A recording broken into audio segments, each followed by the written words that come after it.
Génesis SC, GSIH. Es egresado como ingeniero de sistemas en computación de Brelar. Cuenta con una larga experiencia en sistemas informáticos en general y en particular en trazabilidad industrial. Su foco en seguridad de la información lo condujo a obtener diferentes certificaciones, tales como CISSP, GSIH y CISM. Y actualmente se desempeña como gerente regional de consultoría en la empresa Security Advisor, con presencia en Uruguay, Argentina y Chile. Security Advisor es uno de nuestros sponsors. Y bueno, lo dejo con Hugo Conque, que les va a hablar de extorsiones, estafas, robos, tendencias delictivas en el ciberespacio. Gracias.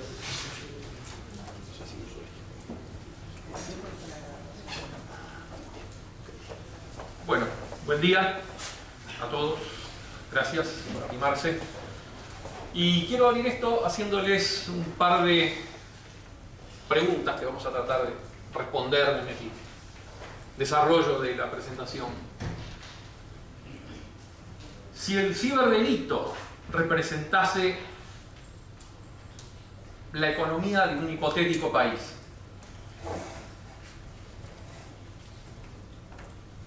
¿qué lugar piensan ustedes que ocuparía en un ranking de Producto Bruto Interno?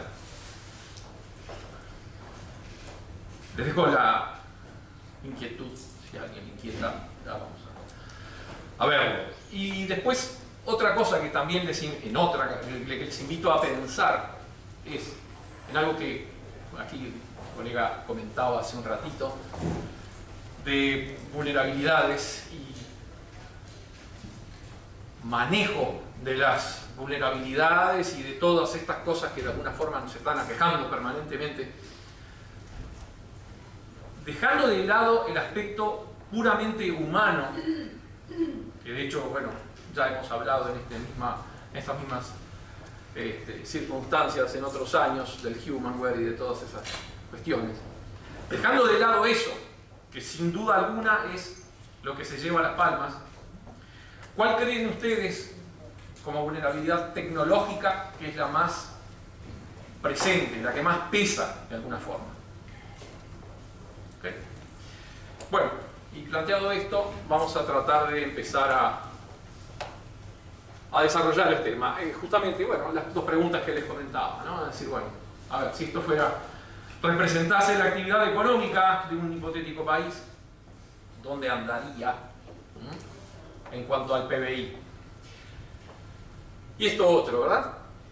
Recién lo decía. ¿Qué vulnerabilidad tipo técnico les parece a ustedes que es la, en definitiva, más corriente, la que más está pesando? Vamos a hablar de varias cosas. Vamos a tratar de que el mensaje llegue de la forma más clara posible, por lo menos. Vamos a empezar comentando algunas cosas que son bastante trilladas. Toda esta temática, toda ella es trillada. Vamos a ver un poco, para empezar, cosas de las que estamos, de alguna forma, quienes estamos en estas temáticas, en definitiva, y por algo están todos ustedes acá, y nos importan y nos interesan de alguna forma, ¿sí? Temas que están, por decirlo de alguna manera, en la vidriera, en el candelero. En este momento son los que nos preocupan, son los que más se ven, son de los que más se habla. Y después vamos a hablar de alguna otra cosa más, de la que no se habla tanto. Y ahí es donde está buena parte de toda esta problemática, quizá. Bueno, un par de definiciones, ¿verdad? Del ciberespacio, podemos encontrar mejores o peores definiciones, podemos estar más o menos de acuerdo con cada una de ellas, pero en términos generales todos tenemos razonablemente claro de qué estamos hablando cuando hablamos del ciberespacio, ¿no? Es decir, es esa amalgama, es esa gran mezcla que hacemos de todo un poco, de tecnología, de procesos, de comunicaciones, de lo que hacemos a partir de juntar todo eso, es decir, de los servicios que armamos, montamos y ofrecemos y consumimos. ¿De acuerdo? Entonces todo eso es permítanme decir, el ciberespacio, de alguna forma. Ahora bien, ¿qué es el ciberdelito? Y bueno, podemos hacer una derivación bastante directa, ¿sí? Y llegar a alguna de estas conclusiones. El ciberdelito, ¿sí? De alguna manera es aquel delito que se vale del ciberespacio para ser ejecutado de alguna forma. ¿Ah? Entonces por ahí podemos llegar a encontrarnos con una cantidad de formas y de acciones que podrían llegar a considerarse ciberdelito. No vamos a entrar a desgranar eso porque no tiene sentido, ¿sí? Y bueno, y las ganancias del ciberdelito, que eso sí es un tema del que vamos a de alguna manera hablar ahora después más adelante, que son, y claramente, aquellas que de alguna forma se desprenden de los ciberdelitos. Casos entonces, en definitiva, delictivos en los que el ciberespacio tiene un rol preponderante de alguna manera. Formas básicas, lo que decía hace un momento, ¿verdad? Las cosas de las que todos estamos, mal que bien, al tanto, de las que estamos leyendo, escuchando, enterándonos permanentemente, que están sucediendo. Bueno, vamos a tratar de repasarlas un poco rápidamente, ¿verdad? Pero fíjense ustedes que, por ejemplo, vamos a hablar de la extorsión. Podríamos hablar en una charla entera, quizás no de, para hablar de ransomware. La idea no es detenernos en el tema, pero aunque bien todos tenemos la idea de lo que es, ¿verdad? Es decir, una pieza de software malicioso que de alguna manera se cuela en nuestro sistema y con suerte queda ahí. De alguna forma secuestra nuestros datos, cada vez hay formas más ingeniosas, y después pide un rescate, ¿sí? A cambio de devolvernos la disponibilidad de eso que secuestró de alguna manera. ¿Qué secuestra? Bueno, de todo un poco, hay variantes, ya lo dije, no vamos a entrar a analizar esto, hay variantes que múltiples cada vez más. Se secuestran desde ciertos tipos de archivos hasta todos los archivos, hasta el sistema entero. De todo un poco, no importa dónde sea que esté, unidades externas, internas, lo que haya. Capacidades de gusano se pueden propagar por la red, en fin. Fundamentalmente, y dejando la parte específicamente tecnológica de cómo trabaja, de qué hace o deja de hacer, la cuestión es la siguiente. Detrás de esto hay alguien que se encarga de accionarlo, por supuesto. Y ese alguien es quien nos va a estar exigiendo el pago de un rescate. Ahora, ¿qué sucede? Ese pago no garantiza que nos vayan a entregar nada, y así lo hagan, tampoco vamos a tener certeza de que eso que nos entregan nos va a resolver el problema. Por tanto y cuanto, el problema es mayúsculo.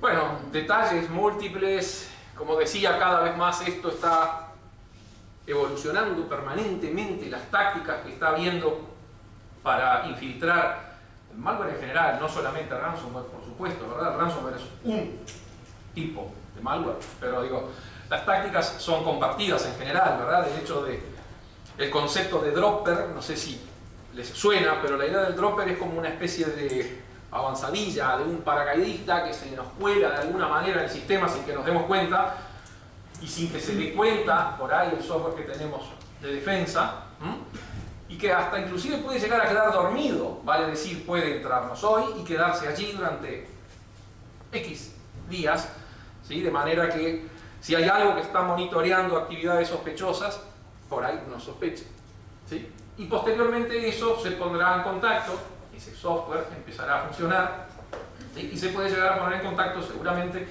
con un centro de comando y control, desde donde va a empezar a bajar partes de software, pedacitos, de manera tal que no se note.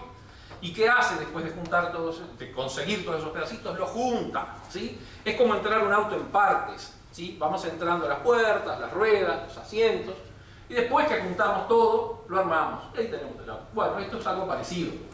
De alguna manera se va colando por partes. Entonces, por eso digo que las estrategias, los mecanismos que se están utilizando hoy día para infiltrar malware en los sistemas son tremendamente ingeniosas, están en constante evolución y siempre nos estamos corriendo de atrás. ¿Por qué? Porque nos enteramos de lo que está sucediendo, lógicamente, después que nos pega, ¿no? Entonces, bueno, estamos hablando de una problemática que sin duda alguna nos tiene que preocupar. Nos está, de hecho, preocupando bastante, ¿verdad? Los vectores, ¿cómo llega a esto? ¿Cómo se infectan los usuarios con cualquier tipo de malware? Estamos hablando de ransomware en este caso, porque estamos hablando de extorsión, pero digamos, ¿por dónde llega? ¿Cómo llega? Y bueno, y ahí también cada vez el ingenio es mayor y las formas que tenemos para protegernos de eso, ¿no?, nos obligan a ser cada día más conscientes, cada día tener mayor cultura en cuanto a qué está sucediendo ahí afuera. Porque, como decía Jamie hace unos minutos, no es si va a pasar o no va a pasar, es cuándo va a pasar. Se trata de eso, realmente. No hay vuelta. Fíjense ustedes que hoy por hoy, ya hace mucho rato, lo que se llama como infección drive-by, es algo sumamente corriente y es de las formas más, les diría yo, generalizadas o quizá las que más infecciones provocan. ¿En qué consiste? Sencillamente, en abusar de vulnerabilidades por dos lados. Vulnerabilidades en servidores de sitios web y en navegadores de usuarios. ¿Sí? Con la primera se consigue de alguna manera, vamos a decirlo así, infectar un determinado sitio web. Con la segunda se consigue que quien lo visita se infecte. Y a partir de ahí, bueno, el resto es cuento. Por supuesto que también los adjuntos en los correos son un tema. Por supuesto que la ingeniería social que induce a quien recibe esos correos los abra y haga clic y todo lo demás, también es un problema. No podemos ignorarlo. Pero a lo que voy es a que estamos asistiendo de alguna manera a una escalada en el ingenio que están poniendo quienes están detrás de todo esto para llegarnos. De a poquito nos estamos acercando al punto fundamental de todo esto. Bueno, fíjense también, ¿no?, el hecho de hasta se dan el lujo de probar, ¿no? Hay pruebas de concepto. Largan al ciberespacio. Pruebas de concepto. Están ensayando a menudo. ¿Sí? WannaCry el año pasado. Mayo del año pasado. 12 de mayo del año pasado. Reventó en el mundo WannaCry. WannaCry no le generó grandes ganancias a los delincuentes. Si vemos los números, es muy malo lo que ganaron a partir de WannaCry. ¿Y qué pasó con WannaCry? ¿Se equivocaron?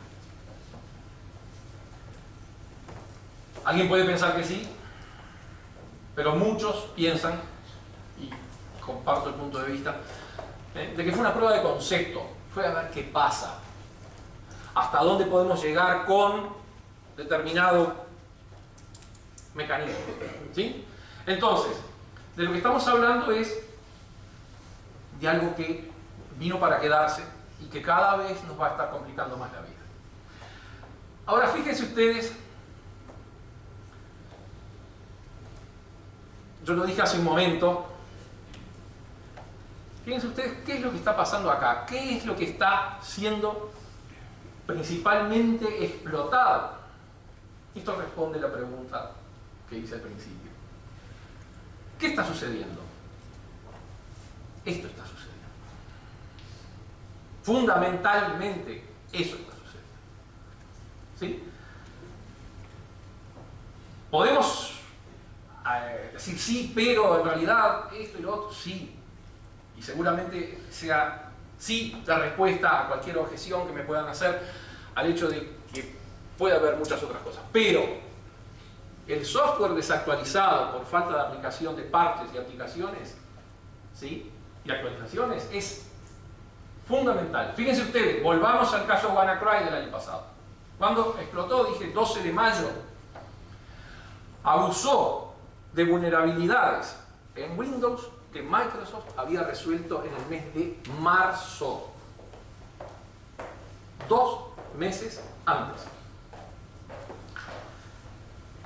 Me dan ustedes, bueno, pero 2 meses no es tanto tiempo. En esto es un montón de tiempo. Y no estamos hablando solamente de 2 meses. Fíjense ustedes a lo que estamos llegando. estamos llegando a que quienes desarrollan este tipo de mecanismos, digamos, de ingenios para atacar de alguna forma, están tomando en consideración que existen todavía la suficiente cantidad de sistemas en el mundo trabajando con Windows XP y 2003 Server como para que sus versiones de malware trabajen bien a sus intereses en esos ambientes, ¿sí? Porque ¿qué había sucedido? Inicialmente, bueno, había problemas, en XP no funcionaba del todo bien, en 2003 tampoco porque tenía tal o cual problema. Bueno, pues ahora ya lo resolvieron, se tomaron el trabajo de resolver eso. ¿Por qué? Porque la cantidad de sistemas que todavía andan por allí dando vuelta con versiones viejas, antiguas en todo caso, de software, de base, son muchas, tanto que da lugar a esto, ¿sí? Bien, ¿qué podemos hacer para defendernos? No solo del ransomware, lógicamente, pero bueno, ya que estamos hablando de ransomware y de la extorsión que se genera a partir del funcionamiento, los consejos normales, ¿verdad? Bueno, tratar de respaldar lo más frecuentemente que podamos, asegurarnos que esos respaldos sirvan, porque no solo hacerlos, es probarlos y ver qué dan. Un respaldo que no funciona es como si no estuviese y todavía nos creemos que lo tenemos, que es peor. Tratar de parchear, tratar de actualizar. Digo tratar porque no siempre se puede, porque también es muy fácil decir, hay que actualizar, hay que mantener los sistemas al día, pero no todos los sistemas se pueden actualizar por un montón de motivos, no vamos a entrar en ellos ahora, pero sin ir más lejos, un tema de compatibilidad, por ejemplo, que pueda tener algún problema de compatibilidad, que pueda tener algún software de gestión que tenemos allí instalado y que, bueno, no podemos hacer la actualización sin entrar en una transformación, en una conversión mayúscula. Bueno, pues entonces esos sistemas no los podemos estar migrando. ¿Qué hacemos entonces? Tratemos de tomar medidas compensatorias, ¿sí? Por ejemplo, en la medida que se pueda, aislar esos sistemas no actualizables, si es que podemos, por supuesto, pero busquémosle la vuelta por lo menos, ¿sí? No dejar puertos innecesarios abiertos. ¿Para qué? ¿Qué sentido tiene? Estoy hablando de conexiones en los firewalls, ¿verdad? Ya que seguimos trabajando con firewalls y todo lo demás, bueno, por lo menos usémoslo de la forma más racional posible. Y fundamentalmente, tratemos de que la gente que trabaja con estos sistemas esté al tanto de los problemas que hay.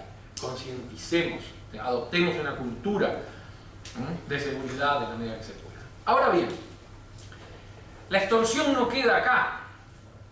La extorsión no tiene solo forma de ransomware. Hoy por hoy están sucediendo más cosas. Fíjense ustedes que ya está apareciendo, hace rato que está apareciendo una amenaza de atacar con ransomware en caso de que no se pague. Obviamente, es un engaño. Pero piensen ustedes, alguien que no tiene ni la más mínima idea de todo esto, recibe un correo en el que le dicen que sus sistemas están infectados y que si no paga, van a activar esa infección de alguna manera. Claramente, sí, por supuesto, es un engaño. Pero piensen ustedes un momento, pónganse por un momento en el lugar de quien recibe ese aviso. ¿Y qué hace? No lo reciben ni uno ni dos, lo reciben 400, 500.000. Y bueno, con 50, 60 que entren, ya es negocio. Sin duda que ya es negocio, de sobra. Entonces, bueno, por lo que se conoce hasta ahora, esto sin duda es falso. No están activando nada en caso de que no se pague, es simplemente un engaño, ¿sí? Fíjense ustedes que no hay nada nuevo, ¿no? Todo esto es el cuento del tío refrito.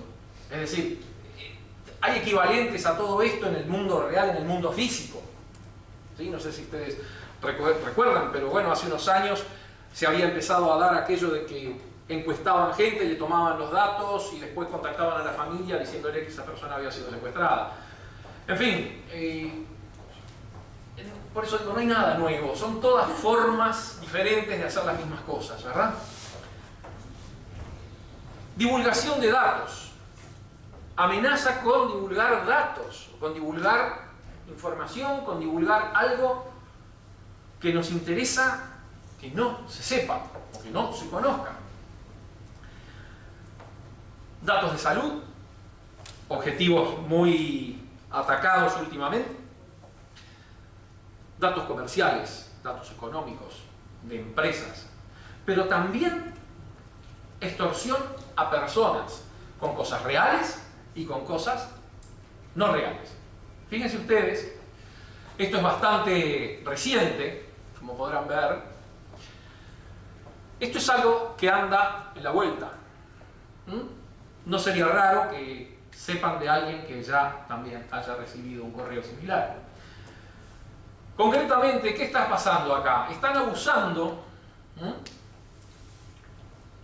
están juntando una cantidad de cosas, como en todo esto. Esto es ingeniería social pura y dura, que se está aprovechando, por ejemplo, de vulnerabilidades que fueron explotadas tiempo atrás en algún lado.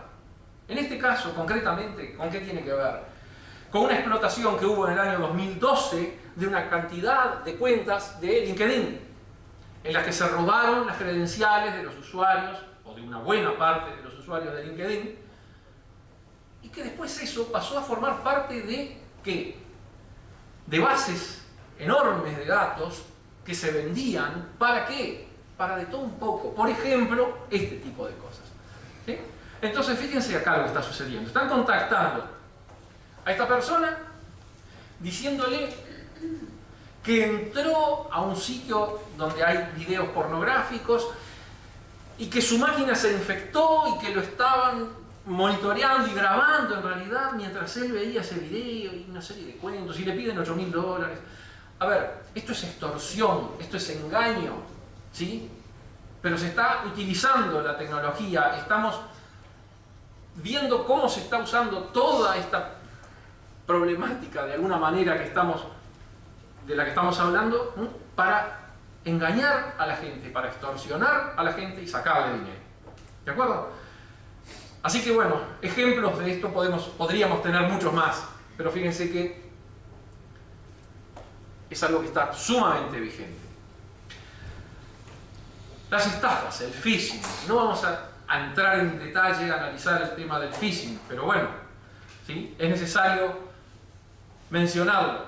¿En qué se está basando? Lógicamente, en ingeniería social. Ingeniería social que a través de desconocimiento, de intimidación, de codicia en muchos casos, de simplemente la distracción por un momento de alguien, consiguen que se transforme en una víctima.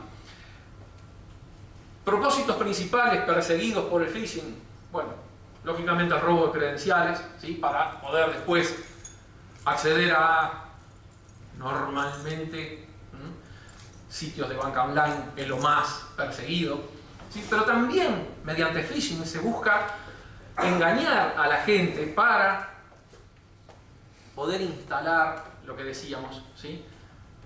Malware que se le está enviando a través de adjuntos en los correos electrónicos. Entonces, hay toda una mezcla, no podemos pretender ser puristas y decir esto es una cosa, esto es la otra. En muchos casos las fronteras no están tan claramente delineadas, ¿sí? Entre si es un phishing o es qué cosa.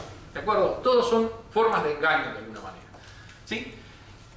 Y fundamentalmente sí podemos hacer una diferenciación entre cómo está dirigido de alguna manera. Puede estar dirigido al voleo, o mejor dicho, no estar dirigido, ¿sí? Ser algo genérico, ser algo que se lanza y que, bueno, que llegue a donde llegue, que caiga. Pero también puede estar dirigido, que es lo que se llama spear phishing, ¿sí? El spear phishing es algo que tiene un propósito diferente, porque hay una finalidad claramente definida de conseguir entrar en una determinada organización y abusar de funcionarios de una determinada organización con un fin específico, de cosas como las que ahora después vamos a comentar más adelante, ¿sí? Abusando de los correos electrónicos también, Hay mucha nomenclatura y siglas por ahí, pero bueno, se pueden encontrar, nos podemos estar encontrando con cosas como esto, como lo que se denomina BEC, ¿sí? Y también, bueno, EAC, que tiene que ver con el compromiso de los correos corporativos. En el caso del BEC, estamos hablando del Business Email Compromise, apunta ¿a qué? A conseguir engañar, ¿sí?, a funcionarios de una organización de manera tal de poder inducirlos a equivocarse, en definitiva, en una transacción económica y terminar pagándole a otro un cierto dinero. No quiero entrar en los detalles específicos del tema por una cuestión de tiempo. También a través de engaños con el correo, ya no necesariamente a nivel corporativo, se busca engañar a gente, inducir a las personas a pagar dinero con múltiples objetivos, ¿sí? Y bueno, fundamentalmente en el caso corporativo esto tiende a ser de mediana a altamente elaborado. ¿Por qué? Porque hay un estudio previo, no caen en cualquier lugar ese tipo de correos, ¿sí? Previamente se hace un estudio, el delincuente previamente hace un estudio de todo lo que hay en torno a esa empresa, en torno a esa persona a la que están atacando, ¿sí? Y consiguen armar un contexto adecuado, lo suficientemente convincente como para que la persona caiga en la trampa. O sea que hay un trabajo de ingeniería social muy desarrollado, muy fino. Y fíjense ustedes estos números, son sumamente parciales. Ahora después vamos a hablar de más números, que también son sumamente parciales y sumamente conservadores, fundamentalmente. Pero fíjense ustedes que acá nos estamos pudiendo sacar esta información. En el último año, denunciados al FBI, más de 15.000 casos. ¿Qué quiere decir? Estamos hablando de cosas que han sucedido donde el FBI tiene jurisdicción. ¿Y el resto del mundo? También dentro de ese conjunto de casos, estamos hablando de 675 millones de dólares reportados en pérdidas. ¿Cuántos más habrá habido? Y si esa cifra les parece mucho, esperen un poquito. Esta infografía me pareció bastante ilustrativa, vinculada a lo que tiene que ver con el BEC, con el Business Email Compromise. Me parece bastante gráfica. Digo, esta presentación después va a quedar de manera que está incluida en ella. Sí, pero la idea básicamente es la que yo les comentaba. Primero, bueno, se elige muy bien la organización sobre la que se va a hacer el ataque. Después también se selecciona la persona y se empieza a hacer ese trabajo, como yo les decía, de inteligencia, de recolectar información sobre la persona y de inclusive tratar de vincularse con ella, ya haciéndose pasar por otro, por supuesto, hasta que finalmente se consigue inducirla a hacer algo. Y eso, bueno, luego puede terminar algo, me refiero, en este caso, a hacer una transferencia de dinero concretamente, que es el objetivo final. Y eso inclusive podría llegar a ser recurrente en caso de que no se descubra a tiempo. Bien, esto es un problema totalmente vigente. Fíjense ustedes, esta noticia tiene que ver con el desbaratamiento, en todo caso, de una operación de estas que se estaba dedicando a este tipo de estafas, ¿sí? Los números, las cifras, los importes de dinero que estamos viendo por ahí son bastante, sin duda, asombrosos. Pero ya les digo, según con qué los comparemos. Vamos a ir viendo. Robos. Robos puros y duros. Robos. También, aquí, le digo, Jamie hacía referencia al SWIFT y al Banco de Bangladesh.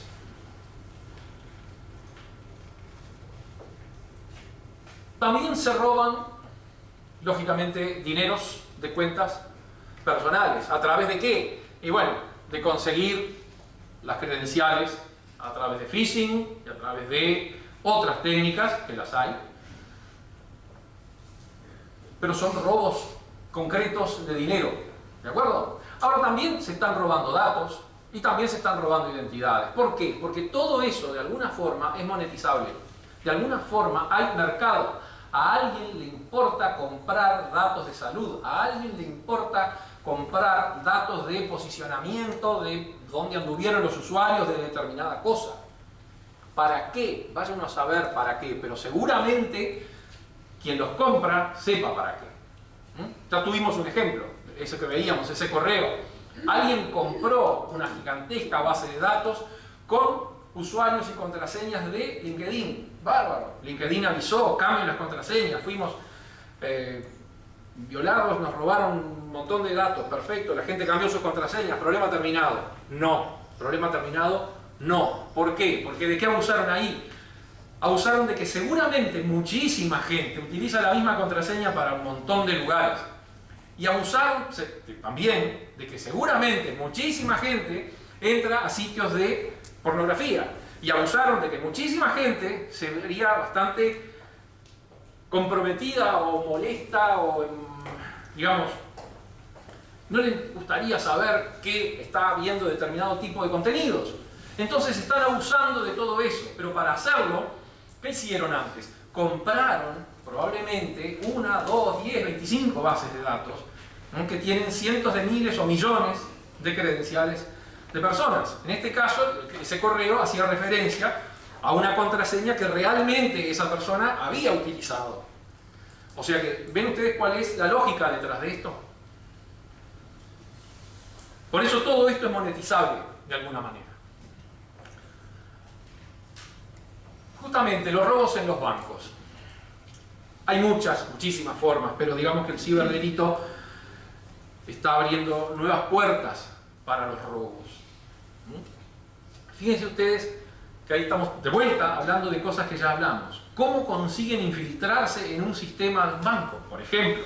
Y bueno, hay muchas formas, ¿verdad? Pero el spear phishing se lleva buena parte de todo esto. Es decir, el hecho de llegar con correos específicos a funcionarios específicos y conseguir inducirlos a hacer determinadas cosas. Como por ejemplo, ver un adjunto, acceder a un determinado sitio. Esas cosas pasan. Y pasan continuamente. Entonces, ¿qué se puede conseguir con eso? Por ejemplo, introducir malware en una determinada infraestructura. Y a partir de ahí, bueno, cielos al límite. Funcionarios deslegales, los hay, lamentablemente los hay. Proveedores con acceso remoto, también. No viene en este momento al caso, pero por ahí sí, sí comentarlo rápidamente. No sé si recuerdan, hace unos 6, 7 años, no me acuerdo cuánto, hubo un caso muy conocido que sucedió en la filial de Londres del banco Sumitomo, si no me equivoco, japonés. Y allí personal de limpieza del banco había sido sobornado para colocar un keylogger en un determinado puesto de trabajo desde el cual se hacían transferencias electrónicas de dinero al exterior. Con eso que consiguieron, bueno, robar credenciales y por supuesto un montón de información más. No pasó nada, se frustró a tiempo, pero casi sucedió. El casi quedó allí. Ya vamos a ver que después estas cosas llegaron a mayores. ¿Sí? ¿Qué pasa a partir de que un malware, en este caso, se cuela en una infraestructura, por ejemplo, de un banco? Y bueno, de todo un poco. Ya comentábamos el tema de los droppers. ¿Sí? Los droppers son esos que nos van infiltrando pedacito a pedacito una determinada pieza de malware. Puede ser 1, 5, 10, 2, las que sean. Keyloggers, los acabamos de comentar. En este caso, keyloggers lógicos.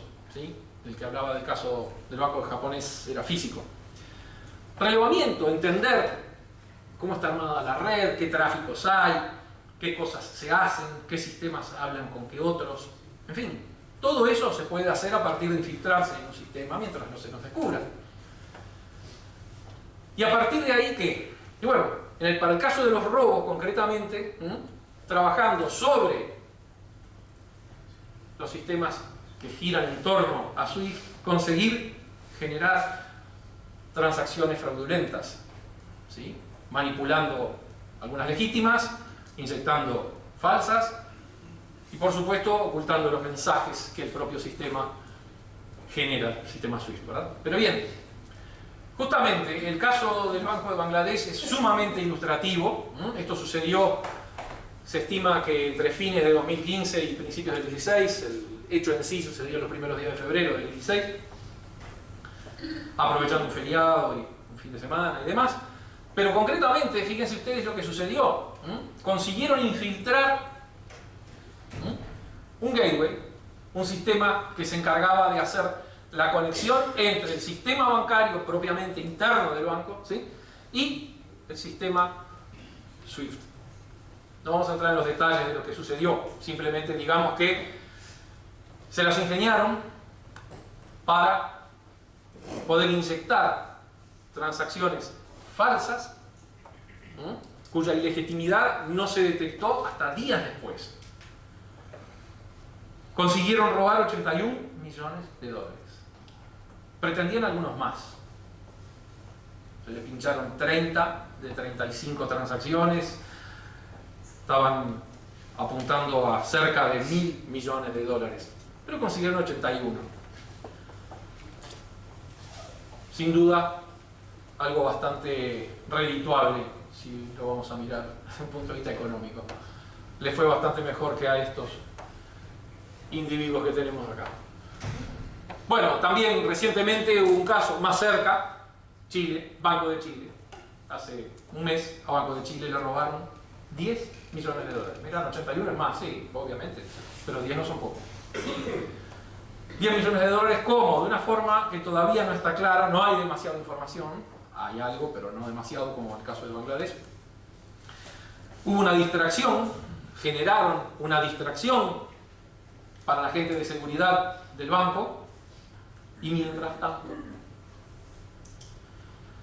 se colaron en SWIFT. Bien, pero todo esto que hemos comentado hasta ahora, que hemos visto, es solamente una muy pequeña parte. ¿Pequeña parte de qué? De lo que realmente está sucediendo desde el punto de vista de la economía del ciberdelito.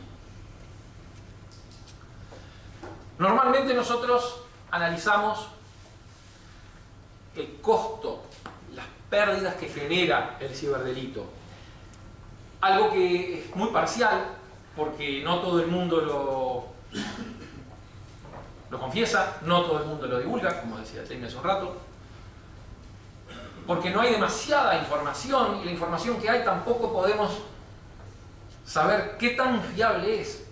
Bueno, ese mismo grado de incertidumbre lo tenemos si lo pensamos desde el otro lado, pero tomémonos el tiempo de mirarlo desde ese otro lado un poquito, que sea para hacer el ejercicio, ¿sí? Y veamos qué es lo que hay sobre las ganancias que está generando el ciberdelito para los delincuentes, que de alguna manera lo que hace es explicar a qué nos estamos enfrentando. Y cuando entendamos a qué nos estamos enfrentando, probablemente podamos ver si estamos haciendo las cosas como tenemos que hacerlas, si estamos yendo por el camino correcto o quizá no tanto. Miren ustedes, estas cifras son conservadoras. Estas cifras están basadas en un estudio que realizó un investigador inglés, el Dr. Maguire, en un informe que ahora más adelante aparece referido, donde él se tomó el tiempo de analizar esto que estamos comentando, las ganancias del ciberdelito. No hay ceros de más, no me equivoqué con los ceros. Fíjense ustedes de lo que estamos hablando. En un año estamos hablando de una generación de 1 billón, pero billón de los nuestros, no de los americanos. Para ellos es trillion. Esto es 1,5 billones de dólares generado por las actividades del delito. Y fíjense ustedes de qué estamos hablando. Y comparen los números, comparen las proporciones que hay entre una cosa y otra. ¿Dónde está el gran negocio acá? Está en estas cosas. Fíjense ustedes dónde cae ransomware. Estamos hablando del ransomware, wow, y lo que nos roban, o lo que consiguen hacer de dinero a partir del ransomware y de otras estafas y de otras cosas. Fíjense, es algo irrisorio, es nada. Existe esto, de lo que prácticamente no hablamos hasta ahora, Crime as a Service. ¿Sí? Estamos asistiendo les diría yo, al afloramiento de las plataformas de ciberdelincuencia. Y eso es de alguna manera lo que nos va a ocupar los próximos minutos, que tampoco son tantos. Pero fíjense ustedes que el grueso del negocio está en otras partes. Y eso nos conduce a lo que queremos llegar. Perdón, antes. Y fíjense ustedes que no estamos aquí en estos números y en este total, no estamos considerando las estafas a través de correos electrónicos, ni tampoco los robos a los bancos. No estamos incluyendo ahí esos 81 millones de dólares que le robaron al Banco de Bangladesh y los 10 del Banco de Chile. Eso es cambio chico en estos números. Fíjense ustedes. Y acá respondiendo un poquito a una de las dos primeras preguntas estas que yo tiré al empezar.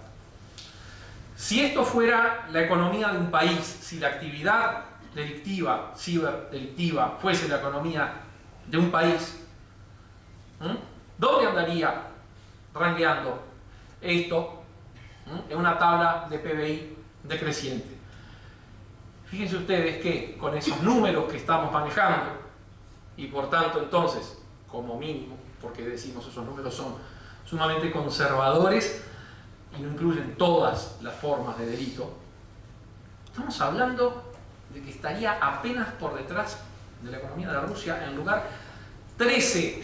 Para hacernos una idea, nosotros como economía estamos en el lugar 75. Es bastante impactante esto, o debería ser por lo menos, ¿no? Estamos hablando de qué, quizá, de una nueva definición, decimos acá, del ciberdelito. ¿Por qué? Porque ¿qué está sucediendo? Está apareciendo lo que se llama delincuencia de plataforma. ¿Sí? ¿En qué consiste esto? Esto es el negocio que hay por detrás, o una parte del negocio que hay por detrás de todo el ciberdelito. ¿Con qué tiene que ver? Con sustentar esto, con sustentar lo que se denomina crimen como servicio, eso que comentábamos recién, Crime as a Service, ¿sí? Y lo que está sucediendo con esto, de alguna manera, a mí me hizo pensar en algo histórico, de alguna manera, que, bueno, aquellos que estén más o menos al tanto de cómo se dio el siglo XIX, fines del XVIII, en Australia y muchas otras zonas remotas para nosotros del globo, se dio. ¿Qué sucedía? Iban a buscar oro. Querían hacerse ricos buscando oro. Y en realidad, ¿quiénes se enriquecieron? ¿Los buscadores de oro? Algunos puede ser que sí.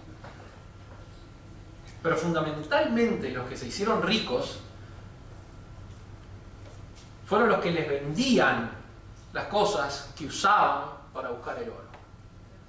¿Sí? Los que vendían carpas, los que vendían palas, picos, provisiones en general.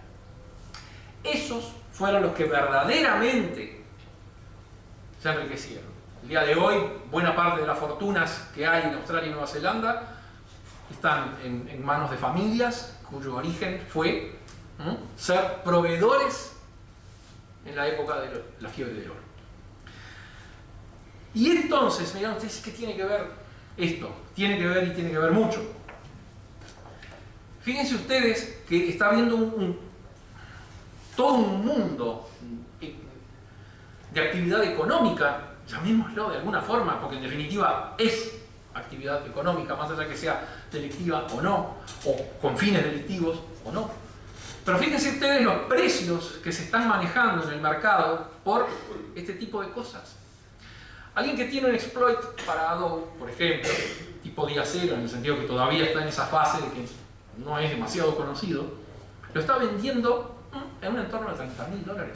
No se molesta en ir a usarlo y tratar de generar, de hacer cosas con eso. Alguien que tiene un exploit día cero para iOS, lo tiene muy bien cotizado y seguramente se lo compren. ¿Por qué? Bueno, fíjense ustedes, ¿cuántos millones de sistemas con iOS hay en el mundo de teléfonos? Un montón. Es negocio atacarlo, seguramente sea. Bueno, pues atacarlo tú, yo te lo vendo. Entonces, todo esto, de alguna manera, explica por qué es tanto negocio atender al delincuente. ¿Es un delito? Sí, supongo que sí. ¿Sí? Pero no se están ensuciando las manos directamente. No lo están haciendo, están vendiendo simplemente las cosas, están dando los servicios. ¿De acuerdo? Entonces, ¿qué está surgiendo? Está surgiendo, bueno, esto es una muestra simplemente de una herramienta que estaba mencionada aquí, ¿verdad? O sea, el Black Hole de alguna manera que ya está fuera de producción, pero sigue estando por allí el software todavía. Así el que lo hizo está preso. Pero en definitiva el software sigue estando disponible en el mercado negro, lógicamente, y hay quienes lo alquilan. Fíjense ustedes los valores. En fin, Black Hole es una herramienta bastante, les diría, evolucionada que permite hacer una cantidad de maldades de una forma muy sencilla, sin saber nada más que hacer unos clics y leer un poco lo que tiene la herramienta puesto en sus pantallas. ¿Qué pasa con las plataformas de ciberdelito entonces? Están surgiendo distintas maneras de usar plataformas que no están pensadas para el ciberdelito, ¿sí? O sea, se están explotando plataformas legítimas también, pero por supuesto se están desarrollando nuevas, específicas, ¿sí? Para dar servicios al ciberdelito. ¿Qué se está haciendo con las plataformas legítimas con las que conocemos todos de alguna forma? Y bueno, a través de ellas se está robando información, a través de ellas se está distribuyendo malware, se están comercializando mercaderías ilegales, se hace lavado de dinero. En fin, todo eso utilizando ¿qué? Las plataformas que conocemos, utilizando Facebook, Twitter, Instagram, Airbnb. Airbnb se está usando mucho para lavar dinero. ¿Cómo? Poniendo en arrendamiento propiedades que en realidad no son arrendadas y arrendándolas, pagando cifras importantes y teniendo una justificación por donde me vino el dinero. Bueno, un ejemplo nada más. Plataformas específicas, sí, por supuesto, para compra-venta de datos, sí, y también para brindar servicios al ciberdelito. ¿Cómo? Vendiendo kits de malware, arrendando kits de malware, arrendando botnets. Hay de todo un poco en ese mundo, ¿sí? Se pueden llegar a encontrar con muchísimas opciones, muchísimas variedades. Bueno, el principal problema que están teniendo estos señores es el blanqueo del dinero, ¿sí? Es decir, cómo consiguen blanquear todo ese dinero que de alguna manera están consiguiendo.